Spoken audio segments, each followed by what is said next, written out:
नमस्कार, तारा मंडल में आपका स्वागत है।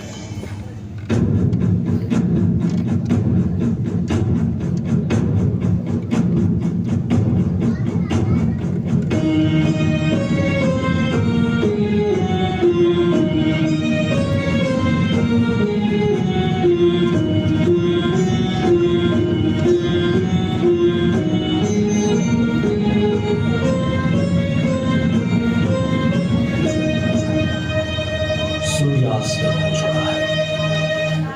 जैसे जैसे चारों ओर अंधेरा छा रहा है, वैसे वैसे हजारों तारे आसमान में चमकते हुए दिखाई देते हैं। रात के सुंदर आसमान के सौंदर्य को इंसान कई सालों से देखता आ रहा है। इस वक्त रात के 9 बजे हैं। अब चांद भी साफ दिखाई दे रहा है, बिल्कुल उसके ऊपर के पहाड़, वादियां और समंदर के साथ।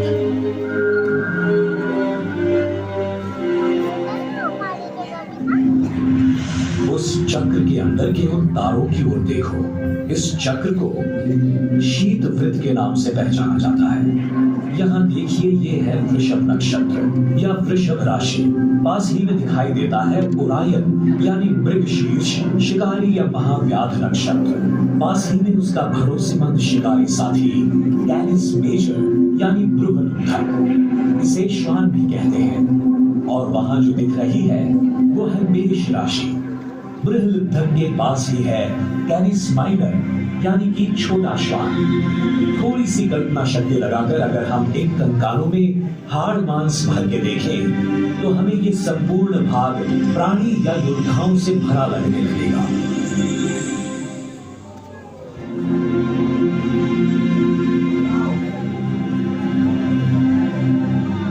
अब जरा उत्तर दिशा की ओर इन तारों की लकीर की ओर देखो। ये है सप्तर्षि, भालू के आकार का दिखता है ना ये, ग्रेट बेयर, एक बड़ा भालू यानी कि सप्तर्षि मंडल। और उसके पहले 2 तारे, अगर हम उसकी सीधी लकीर में उत्तर दिशा में गए तो सामने ही है ध्रुव तारा, पोलारिस या ध्रुव तारा, उर्सा माइनर या लिटिल बेयर यानी छोटे भालू नक्षत्र का हिस्सा है। सप्तर्षि की पूंछ के 3 तारों को जोड़ने वाली कमान आसमान में अगर थोड़ी आगे बढ़ाएं तो आपको मिलेगा स्वाति।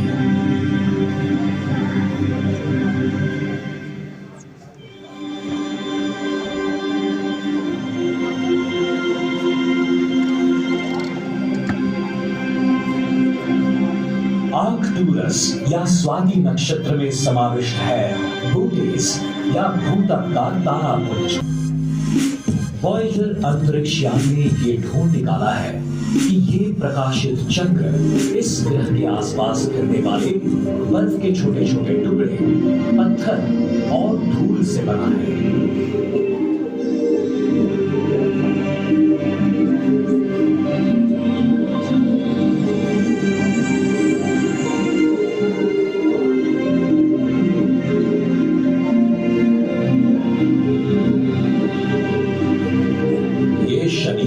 अन्य 7 ग्रहों के साथ सूर्य के आसपास घूमता है। हमारी पृथ्वी उन 7 ग्रहों में से एक है। ये सभी हमारे सूर्यमंडल का ही हिस्सा है।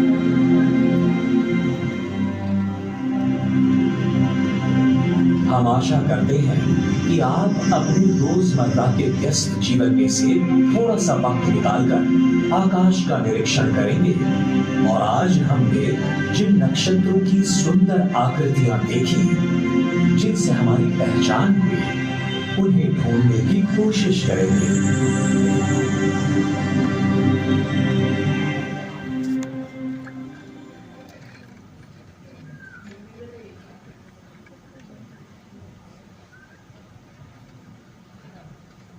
छोटे मिनट 10 मिनट हो गया।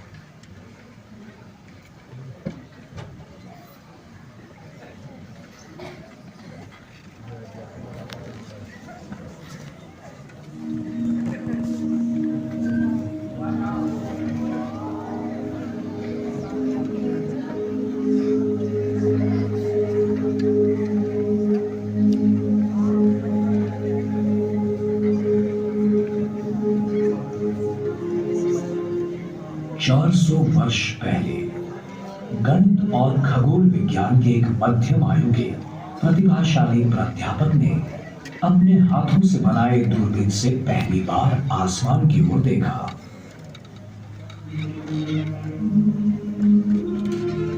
रात के उस आसमान को देखकर सभी लोगों की तरह गैलीलियो गैलीली ने भी आश्चर्य जताया।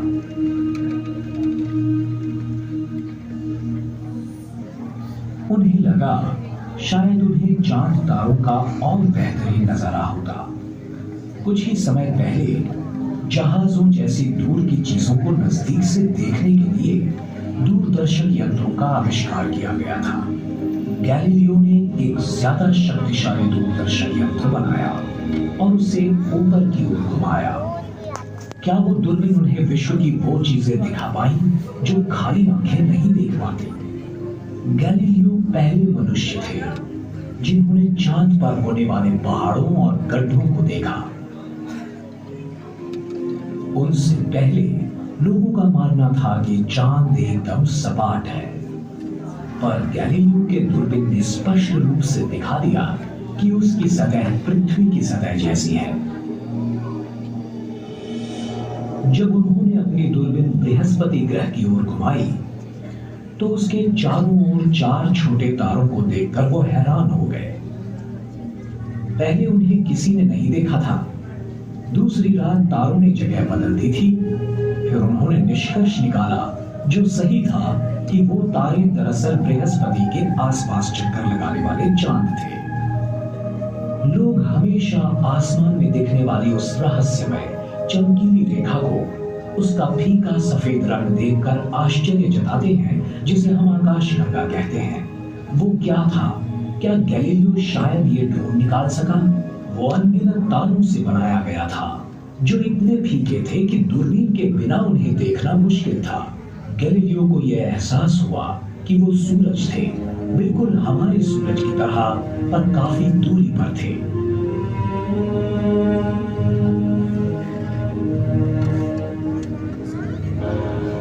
आज हमने विशाल दूरबीनों की रचना की है, जिससे हम गैलीलियो की दूरबीन से कई ज्यादा प्रतिशत दूरी पर देख सकते हैं। ये फोटो हमारे सबसे बेहतरीन दूरबीन से लिया गया है, पर यह पृथ्वी नहीं है। ये अंतराल है जहां बादल, प्रदूषण या वातावरण दृश्य में बाधा नहीं डालता। यह है हबल स्पेस टेलीस्कोप। इससे हमने विश्व की कई विस्मयकारक चीजों को देखा है।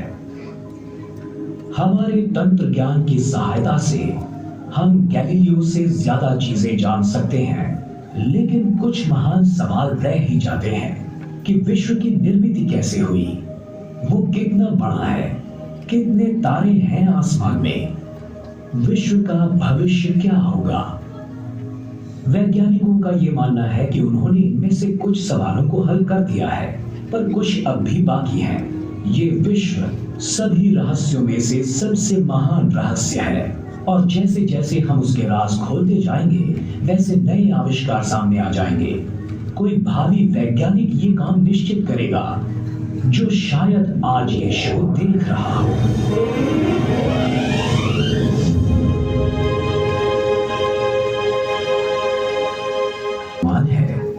कि विश्व की आयु लगभग 14 अरब वर्ष है।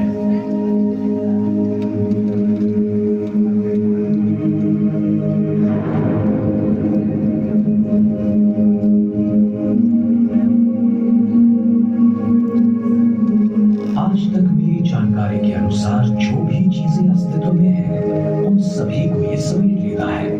अति सूक्ष्म परमाणु से लेकर पूरी पृथ्वी तक, सूरज और अन्य ग्रहों से लेकर लाखों करोड़ों तारों और अरबों आकाश गंगाओं तक, हर जगह, हर चीज में है ये विश्व।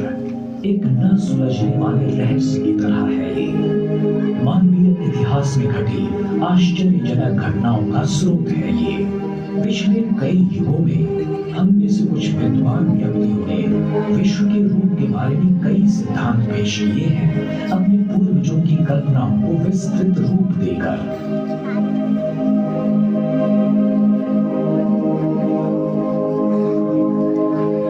आज के विश्व की ये कहानी गतकाल के उन महान खगोल वैज्ञानिकों को शायद अजीब लगेगी, जैसे भारत के विश्वामित्र, ग्रीस के टॉलेमी, भारत के आर्यभट्ट, पोलैंड के कोपर्निकस और इटली के गैलीलियो।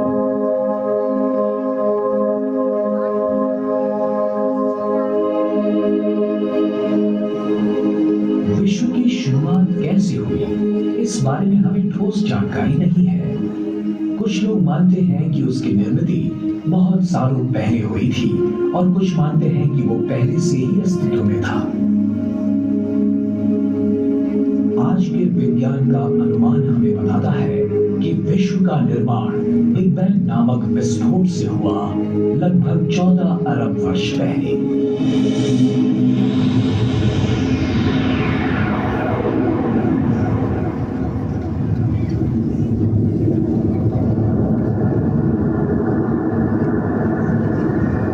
इस सिद्धांत के अनुसार विश्व का पूरा द्रव्य एक छोटी सी गोली के आकार की किसी वस्तु में केंद्रित हुआ होगा। अचानक किसी कारणवश उसमें धमाका हुआ और एक विश्व का निर्माण हुआ, जो भयंकर तप्त और बढ़ते हुए आकार का था, जो बाद में धीरे धीरे ठंडा हो गया। जब उसका जन्म हुआ तब वहां सिर्फ ऊर्जा और गुरुत्वाकर्षण ही था। उस ऊर्जा में से कुछ ऊर्जा का रूपांतर हुआ भौतिक पदार्थों में। प्रारंभिक भौतिक पदार्थों में से जन्म हुआ मूल तत्वों का। पहले 30 मिनटों में ही हाइड्रोजन और हीलियम का निर्माण हुआ। बाद में जब तारों का निर्माण हुआ तब उनमें से अन्य मूल तत्वों की निर्मित हुई। लाखों वर्षों तक विस्तारित और ठंडे होने की प्रक्रिया के बाद विश्व ने अपनी प्रारंभिक अवस्था से बाल्यावस्था में प्रवेश किया। उसके बाद बहुत सारी दिलचस्प घटनाएं घटने लगी। गुरुत्वीय आकर्षण से कुछ भौतिक पदार्थ इकट्ठे हुए और यहाँ वहां घने गुच्छों में बिखर गए।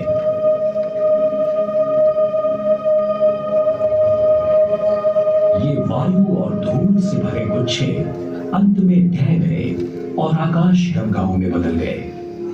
आकाश गंगाओं के हाइड्रोजन और हीलियम वायु बिखरकर उनमें से छोटे बादल बन गए। इन बादलों में से आकाश गंगाओं के पहले तारों का जन्म हुआ। शुरुआत में निर्माण हुए बहुतांश तारे अति विशाल थे, पर कुछ लाख वर्षों तक ही वो टिक पाए। फिर उनका विस्फोट हुआ प्रलयंकर धमाकों में, जिन्हें सुपरनोवा के नाम से जाना जाता है।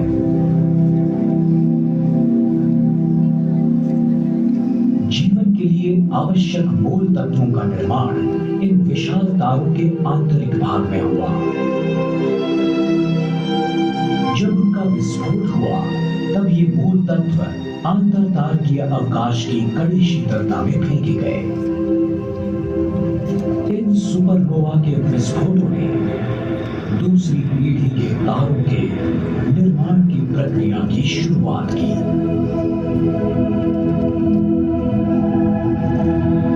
जब तक विश्व की आयु कुछ अरब वर्षों की हुई, तब तक विश्व बहुत जटिल बन चुका था। विश्व की निर्मिति के समय की प्रकाशमान ऊर्जा अब अरबों आकाश गंगाओं के विशाल समुदाय में फैल गई थी। इनमें से कुछ आकाश गंगाएं सर्पिल आकार की हैं, कुछ अंडाकार हैं और अन्य अनियमित आकार की हैं, जो आकाश गंगाओं के टकराव का परिणाम है।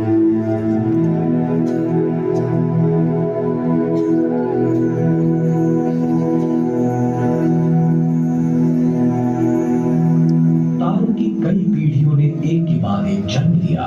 जीवन के लिए आवश्यक कार्बन, ऑक्सीजन और लूप जैसे मूल तत्वों की निर्मित की गई।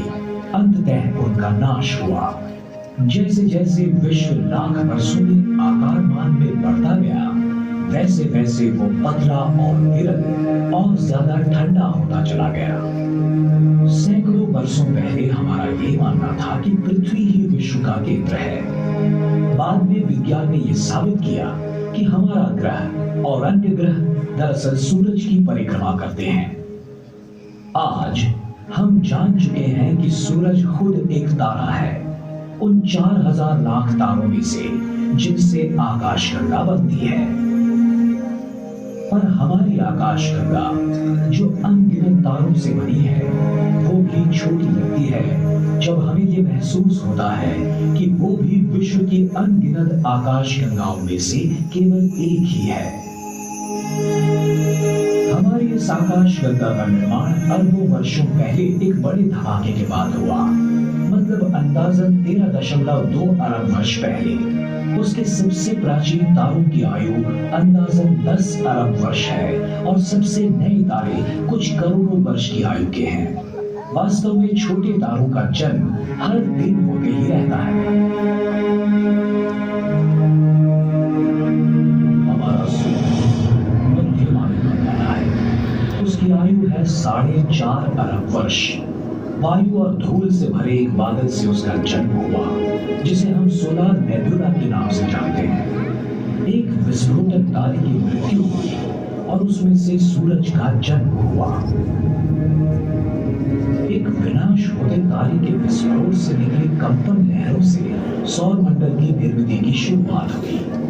उस बादल से निकले वायु और धूल की अधिकांश मात्रा से सूरज की निर्मिति हुई और थोड़ी सी धूल और वायु इकट्ठी होकर सूरज के चारों ओर से छल्लों का तथा मलबे का निर्माण हुआ। इन छल्लों का बहुतांश द्रव्य इकट्ठा होकर उनमें से बुध, शुक्र, पृथ्वी, मंगल, गुरु, शनि, यूरेनस, नेपच्यून जैसे ग्रहों का निर्माण हुआ। द्रव्य के कुछ बचे कणों से प्लूटो जैसे छोटे ग्रह, ग्रहिका और धूमकेतु बने। 8 ग्रहों में से तीसरा ग्रह पृथ्वी एक ऐसे क्षेत्र में स्थित है जहां जीवन विकसित हो सकता है। शुक्र की तरह वो सूरज से इतना भी नजदीक नहीं है जहां पानी उबलता रहता है, और वो इतना दूर भी नहीं है जहां पानी का बर्फ बन जाए, जैसे कि मंगल। पानी जल रूप में जीवन विकास के लिए और उत्क्रांति के लिए आवश्यक है। शुरुआत में पृथ्वी काफी तप्त थी, वहां वातावरण का अभाव था। यथावकाश बाहरी सतह ठंडी होकर सख्त पपड़ी जैसी हो गई, जिसका अंतर्भाग पिघली हुई शिला से बना था। कई जगहों पर पपड़ी फाड़कर अंदरूनी द्रव्य बाहर आया और ज्वालामुखी बन गए। इनमें से तप्त लाल रंग का लावा और वायु बरसने लगी। इन वायुओं ने पृथ्वी का पहला वातावरण बनाया। एक सिद्धांत के अनुसार शुरुआत के इस वातावरण में स्थित बादलों से हजारों सालों तक अविरत बरसात हुई और महासागर बन गए। दूसरा सिद्धांत ये बताता है कि पृथ्वी पर स्थित पानी के समूह विशाल धूमकेतुओं के आघात से बने गड्ढों में बर्फ के टुकड़े पिघलने से बने।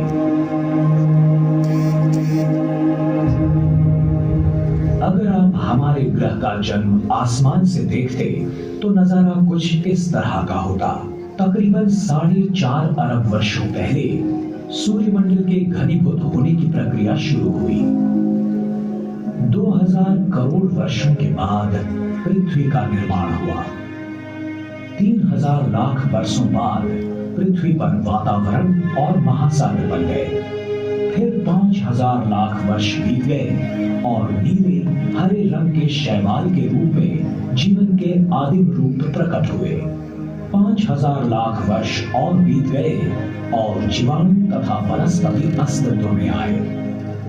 उसके बाद करोड़ों वर्षों की कालावधि के दरमियान अधिक से अधिक जटिल जीवों का निर्माण होता रहा, पहले समुद्र में और बाद में जमीन पर।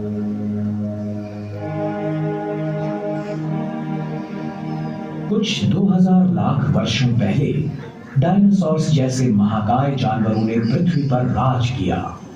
फिर 700 लाख वर्ष पहले एक बड़ी ग्रहिका के विस्फोट से पैदा हुए मौसमी बदलाव के कारण उनका विनाश हुआ और सस्तन प्राणियों की उत्क्रांति की शुरुआत हुई। सबसे पहले थे मानव, जिन्होंने निसर्ग को ही आकार देने की शुरुआत की। हमारे पूर्वजों ने पत्थरों से हथियार बनाए, आग का उपयोग किया और खेती करना सीख लिया।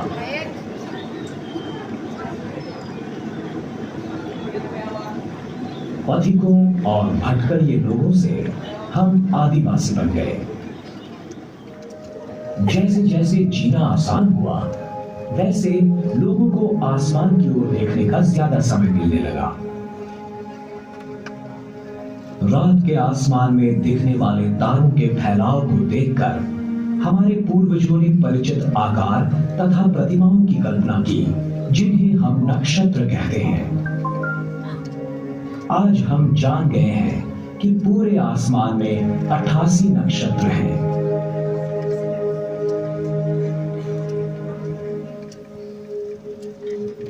इनमें से 12 राशि चक्रीय नक्षत्र हैं। एक साथ देखें तो उनका आकार आसमान में एक पट्टी की तरह दिखता है। सूरज, चांद और ग्रह इस राशि चक्र के पट्टे से गुजरते हैं, ऐसा आभास होता है।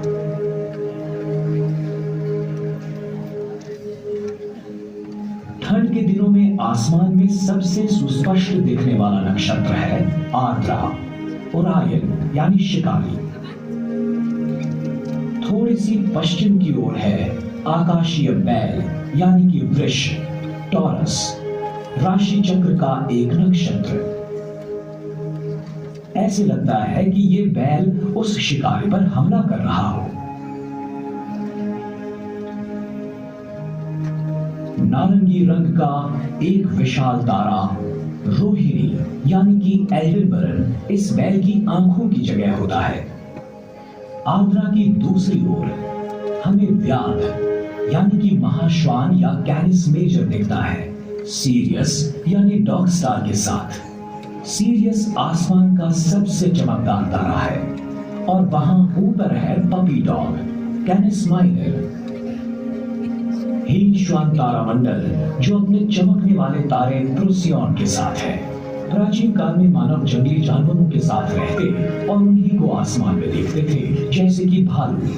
तो वहां है बड़ा भालू, सप्तर्षि या अर्सा मेजर, और नजदीक है छोटा भालू, ध्रुव मत्स्य या अर्सा माइनर।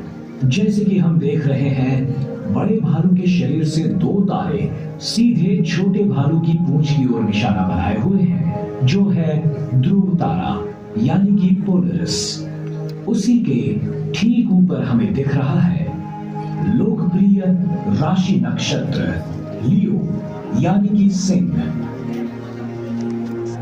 उसके आगे के पंजे के पास है एक चमकीला तारा मघा यानी रेगुलस। ये दरअसल 4 तारे हैं और पूंछ के नजदीक है गैनेबोला जो एक जवान तारा है। दक्षिणी आसमान में हम देख सकते हैं एक प्राचीन जहाज को, नौका मंडल को, जो है आर्गो। हमने इस जहाज को 3 नक्षत्रों में बांट दिया है। इस प्राचीन जहाज के पाल को कहते हैं वेला, इसका पिछला हिस्सा पपीज और नौतल को कहते हैं करीना। करीना का अगस्ती यानी कैनपस इस आसमान का दूसरा चमकीला तारा है। अगस्ती का उपयोग नौका परिवहन में दिशा दर्शक के रूप में किया जाता है।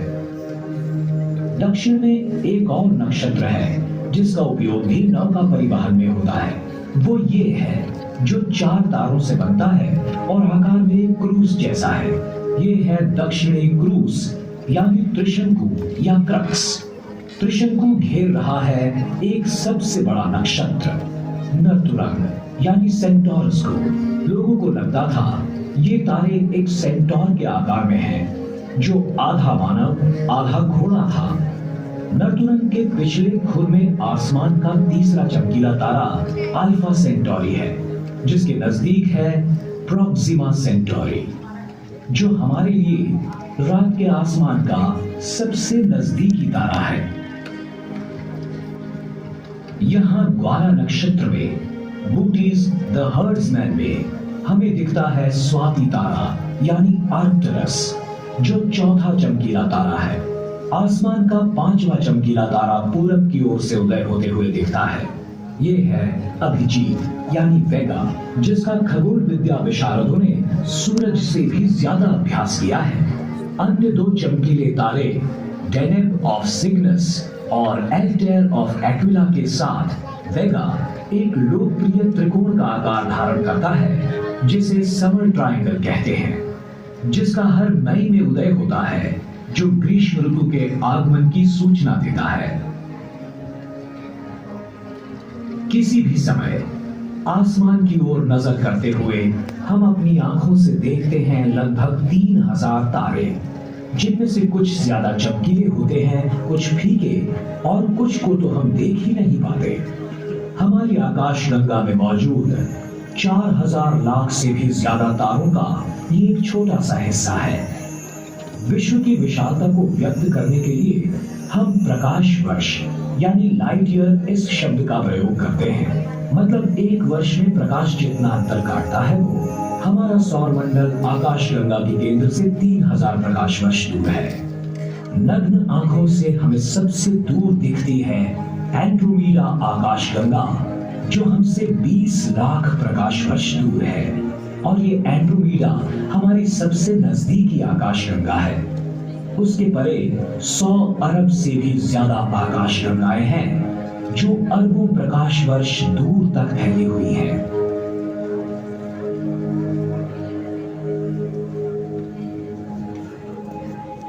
हमने हजारों वर्षों तक विश्व का निरीक्षण करके उसे समझने की कोशिश की है।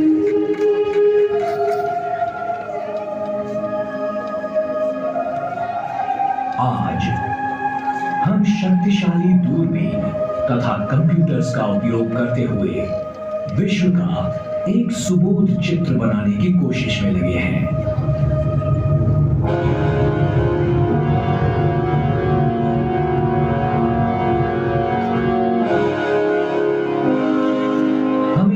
सवाल हमेशा आकर्षित करता है, क्या दूर वहां पर जीवन है?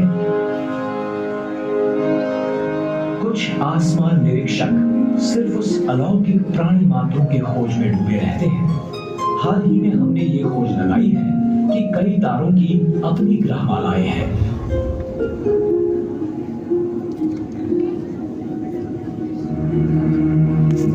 कुछ खगोल वैज्ञानिकों के अनुमान से विश्व में ऐसी अरबों जगह होंगी जहां जीवन संभव हो सकता है, पर अभी तक तो हमें विश्व में अन्य कोई जगह ऐसा कोई सबूत नहीं मिला है।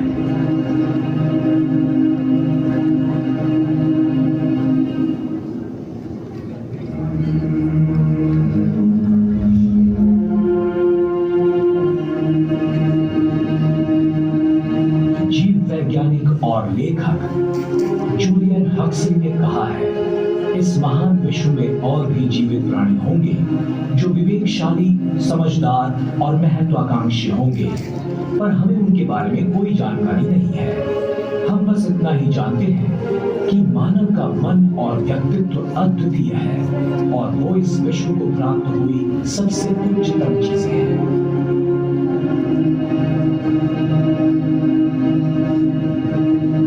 हक्सली ने कहा, मानव इसी वास्तविकता की प्रक्रिया है जिसमें और जिसके माध्यम से वैश्विक प्रक्रिया जागृत हो गई है और स्वयं को सम्मिलित करने लगी है।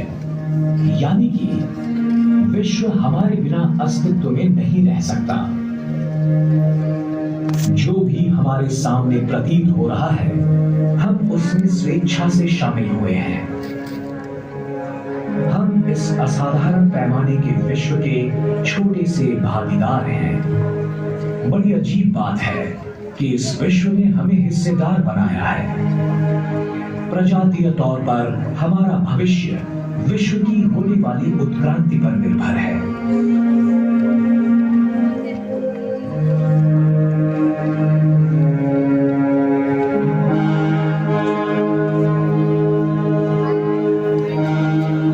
आने वाली सदियों में पृथ्वी का ऋतुमान काफी मात्रा में बदलने की संभावना है। जो महाद्वीप एक दूसरे से अलग हो रहे हैं, एक दिन एक दूसरे से टकरा सकते हैं। इस टकराव में पुराने पर्वत नष्ट होकर नए उभर सकते हैं। डायनासोर्स के समय जैसा हुआ था, वैसे ही एक बड़ी ग्रहिका पृथ्वी पर गिर सकती है।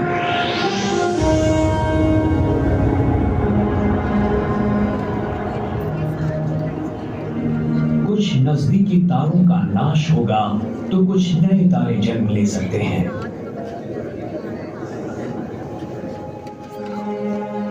अरबों वर्षों के बाद सूरज भी एक महाकाय लाल गोले में प्रसारित हो सकता है और पृथ्वी तथा उसके परे सभी चीजों को समेट सकता है।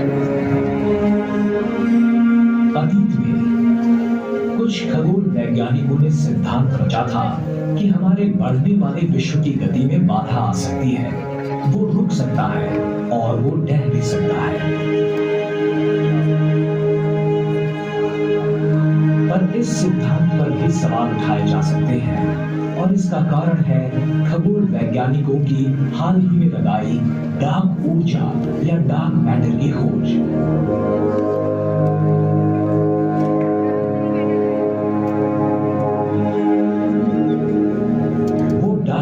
क्या है इसके बारे में हमें सही जानकारी तो नहीं है, पर हम इतना जानते हैं कि विश्व का बड़ा हिस्सा इनसे बनता है और ये साबित करती है कि विश्व केवल आकार में नहीं बढ़ रहा, बल्कि उसकी गति भी तेज हो रही है।